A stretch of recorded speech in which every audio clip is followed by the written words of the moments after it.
બનાસકાંઠા જિલ્લાના લાખણી તાલુકાના આસ્થા સ્થાનક ગેળાના શ્રીફળિયા હનુમાન મંદિરે વિખ્યાત શ્રીફળનો પહાડ હિટાચી મશીન વડે વ્યવસ્થિત અને ઊંચો કરાતા ભાવિકોમાં શ્રદ્ધાના ઘોડાપુર ઉમટ્યા છે।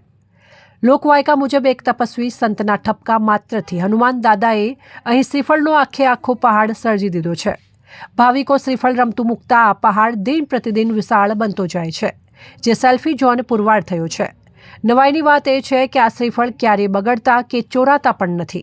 તેથી આ પૌરાણિક આસ્થા સ્થાનક શ્રીફળિયા હનુમાન દાદાનું મંદિર અલૌકિક શ્રીફળના પહાડને લઈને જગવિખ્યાત બન્યું છે।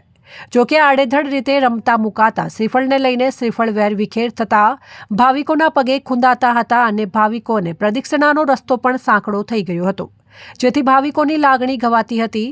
જે બાબતે સરપંચ હરજીજી રાજપૂતે બ્રહ્માણી રોડ લાઇનના દેવજીભાઈ રાજપૂત, ટીપી રાજપૂત અને દાનાભાઈ રાજપૂતને જાણ કરતા તેમણે વિનામૂલ્યે હિટાચી મશીન આપ્યું હતું, જેમાં બજરંગ ટ્રસ્ટ ગૌશાળા ગેળા અને ગ્રામ્યજનો પણ જોડાતા છેલ્લા 2 દિવસથી હિટાચી મશીન મારફત શ્રીફળનો પહાડ વ્યવસ્થિત અને ઊંચો કરવામાં આવ્યો છે, જેથી ભાવિકોમાં ખુશાલી છવાઈ છે।